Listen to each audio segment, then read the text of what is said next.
Using multiple argument type together मतलब क्या है कि अगर आप एक फंक्शन बना रहे हो और उसमें कई सारे आर्ग्यूमेंट आप यूज कर रहे हो, तो उसके साथ क्या-क्या फंक्शन आप कर सकते हो और किस-किस टाइप से वो करना चाहिए, मतलब कि कौन-सा फॉर्मेट सही है और कौन-सा फॉर्मेट गलत है। तो उसी के लिए ये ऊपर एक जो है ये एग्ज़ाम्पल दिया हुआ है। ये जो हमारा ये है फंक्शन दिया हुआ है हमें, ठीक है? ये फंक्शन दिया है। इस फंक्शन को यूज़ करके हमें जो नीचे की स्टेटमेंट दी हैं, इसमें ये बताना है कि वो इल्लीगल है या लीगल है, ठीक है? तो पहला फंक्शन जो दिया है, 1 सेकंड।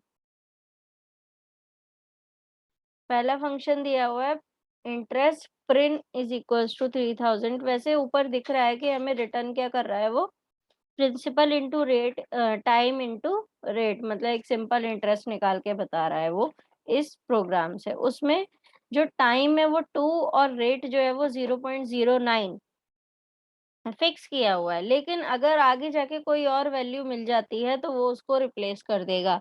जो मैंने पिछली क्लास में बताया था कि ये हमारी क्या होती है, डिफ़ॉल्ट आर्ग्यूमेंट्स होते हैं। तो पहला है interest print is equals to 3000 और सीसी हमारा 5 दिया हुआ है। तो ये लीगल है, ये हमारा लीगल आर्ग्यूमेंट है। यहाँ हम लिखेंगे ये लीगल आर्ग्यूमेंट है।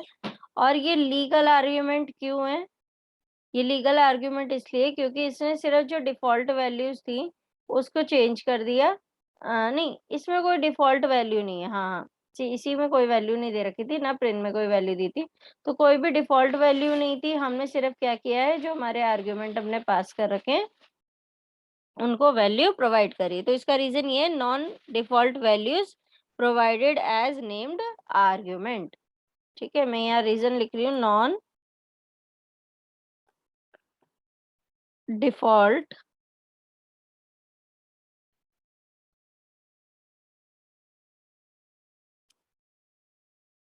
values provided to named argument। मतलब इनको कोई डिफ़ॉल्ट वैल्यू नहीं दी हुई थी हमने, उनको बस हमने अपनी क्या करा है, वैल्यूज़ प्रोवाइड करी हैं, ठीक है? अगला है जो interest interest rate is equals to 0.12 और उसके बाद हमें दिया हुआ है प्रिंट 5000 सीसी 4। अब इसमें जो वैल्यू दी हुई है, चाहे आगे पीछे लिखी है, लेकिन उसका आर्ग्यूमेंट साथ में लिखा हुआ है कि हमारा किस में कौन-सी चीज़ जाएगी। तो ये भी हमारा एक तरीके से लीगल है, इसमें कोई मिस्टेक नहीं है, ये हमारा पूरा लीगल आर्ग्यूमेंट है। मतलब हम ये आर्ग्यूमेंट पास कर सकते हैं इसके अंदर। इसका ये रीज़न है, keyword argument can be only in any order, मतलब कि जो भी आपने आर्ग्यूमेंट दिया है वो किसी भी ऑर्डर में हो सकता है, जिसकी वज़ह से ये लीगल हुआ है, जो मैंने अभी बताया। और उसके बाद and for the argument skipped there is a default value.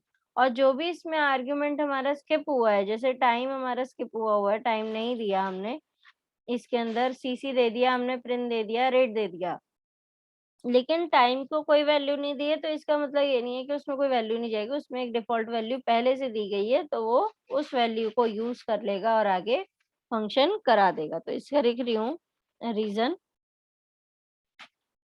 Keyword argument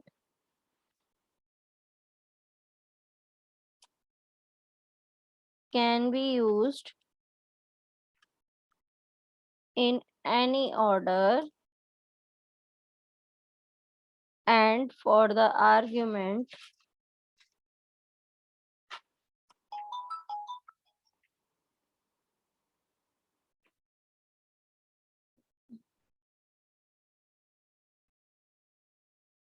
तो आपका ये रीज़न था कि आपका जो है कीवर्ड आप किसी भी ऑर्डर में यूज़ करे जा सकते हैं, अगर हमने उनको प्रॉपर नेम दिया हुआ है और उसके अलावा जो भी स्किप हुआ है वो उसकी जगह डिफ़ॉल्ट वैल्यू को यूज़ करेगा। अगला भी लीगल है हमारा। अब लीगल क्यों है? वही सेम चीज़ है ऊपर वाली, जैसे ऊपर किया हुआ था नीचे भी वही किया हुआ है। With keyword argument we can give value in any order। ठीक है, तो यही जो सेम रीजन है आपका, यही आ जाएगा पूरा कि कीवर्ड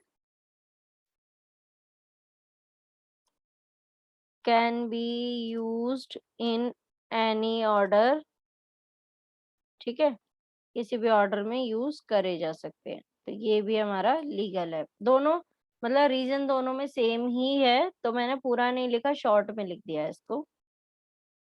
अब अगला दिया हुआ है 5000 कॉमा 3 कॉमा रेट। अब इसका मतलब ये है कि देखो, अब इसमें सीधा वैल्यू दे दी है, तो अब आप कहोगे ये तो इलीगल है, क्योंकि हमें पता ही नहीं है किसको कौन सी वैल्यू देनी है। तो इसका मतलब ये है, देखो पहली वैल्यू हमारी उसमें लिखी हुई है prin comma CC comma time comma rate. तो हम 5000 को एक तरीके से प्रिन ले लेंगे, मतलब प्रिंसिपल। 3 को हम सीसी ले लेंगे, टाइम हमारा पहले से दिया हुआ है 2, और रेट 0.05 हमें यहाँ पे दी हुई है। तो ये एक तरीका से लीगल हो जाता है आपका, ठीक है। तो इसमें कोई गड़बड़ी नहीं है, ये आपका क्या होगा, लीगल आर्ग्यूमेंट होगा। अब इसका जो वो है आपका रीजन, कि हमने पोजिशनल आर्ग्यूमेंटिंग इज यूज्ड हियर, ठीक है। हमने यहाँ पे पोजिशनल आर्ग्यूमेंट यूज किया हुआ है, और जो डिफॉल्ट वैल्यूज है उसने तो डिफॉल्ट ले लिया है। And default argument use use it's default value, ठीक है, क्योंकि टाइम के पास है अपना 2, तो वो उसको लेगा। अब जो अगला आता है ये है आपका इलीगल, क्योंकि देखो अब इसमें ना ऑर्डर चेंज हो गया है, लिखा वही सेम है ऊपर वाला, लेकिन जो ऑर्डर है वो चेंज हो गया है। तो ऑर्डर जब चेंज हो जाएगा तो वो अपनी पोजीशनल आर्ग्यूमेंटिंग नहीं कर सकता है, क्योंकि रेट आगे आ गया। अब उसे ये नहीं पता है 5000 किस में डालना है, 3 किस में डालना है।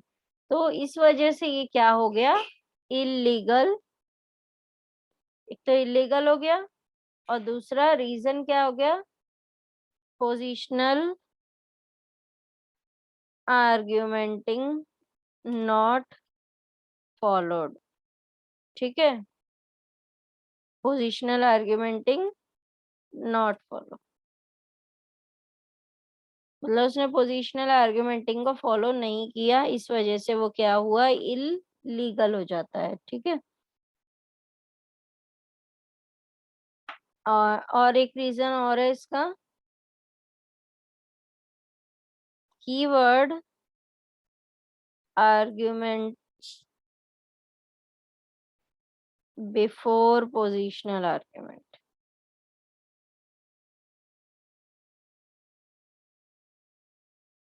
ठीक है।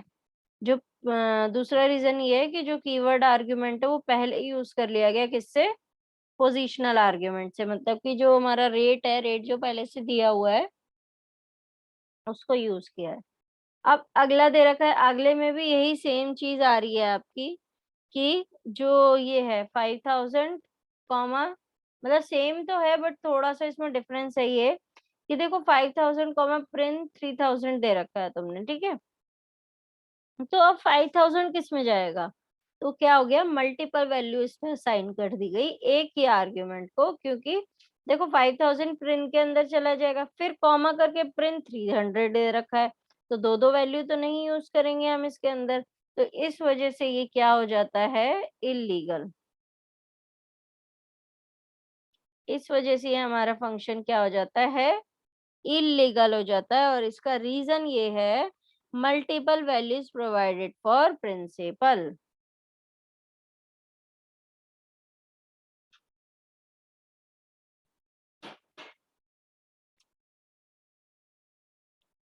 प्रिन के लिए इसमें मल्टीपल वैल्यू दे रखी है। अब मान लो 5000 चला गया उसके अंदर, प्रिन के अंदर, फिर से दोबारा कॉमा करके प्रिन इज इक्वल टू 300 दिया हुआ है, तो अब वो एक ही फंक्शन में दो वैल्यू थोड़ा ना यूज करेगा एक ही उसके लिए, तो इस वजह से ये इलीगल हो जाता है। अगला है, ये भी इलीगल है। अब ये इलीगल क्यों है, ये आपको दिख रहा होगा साफ साफ, कि प्रिंसिपल नाम का कोई भी आर्ग्यूमेंट हमने अपने ऊपर मेन फंक्शन में नहीं कॉल किया हुआ है, तो इनवैलिड आर्ग्यूमेंट प्रिंसिपल पास्ड। ठीक है, इनवैलिड आर्ग्यूमेंट जो प्रिंसिपल है वो पास किया गया है। ठीक है, या इसके लिए ये भी कह सकते हो अनडिफाइंड नेम प्रिंसिपल, कुछ भी कह सकते हो।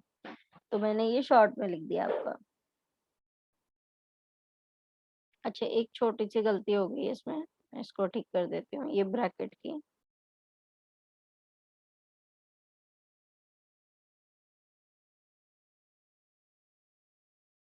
हाँ, यहाँ पे ये थोड़ा सा ब्रैकेट की गलती हो गई थी।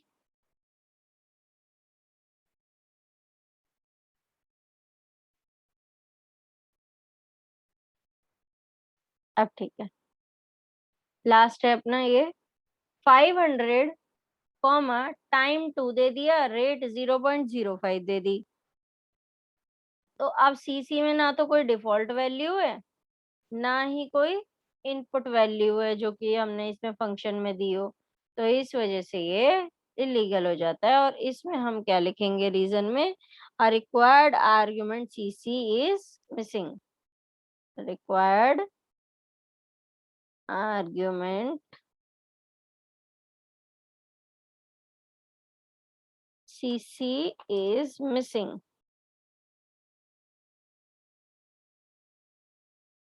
ठीक है, कि जो सीसी है उसके लिए वैल्यू हमारी मिसिंग है, उसको हमें वैल्यू देनी पड़ेगी। इस वजह से ये आर्ग्यूमेंट आपका क्या हो जाता है, इलीगल हो जाता है। तो इसमें 4 आपको क्या दिए हुए थे, लीगल, और 4 आपको इलीगल दिए हुए थे।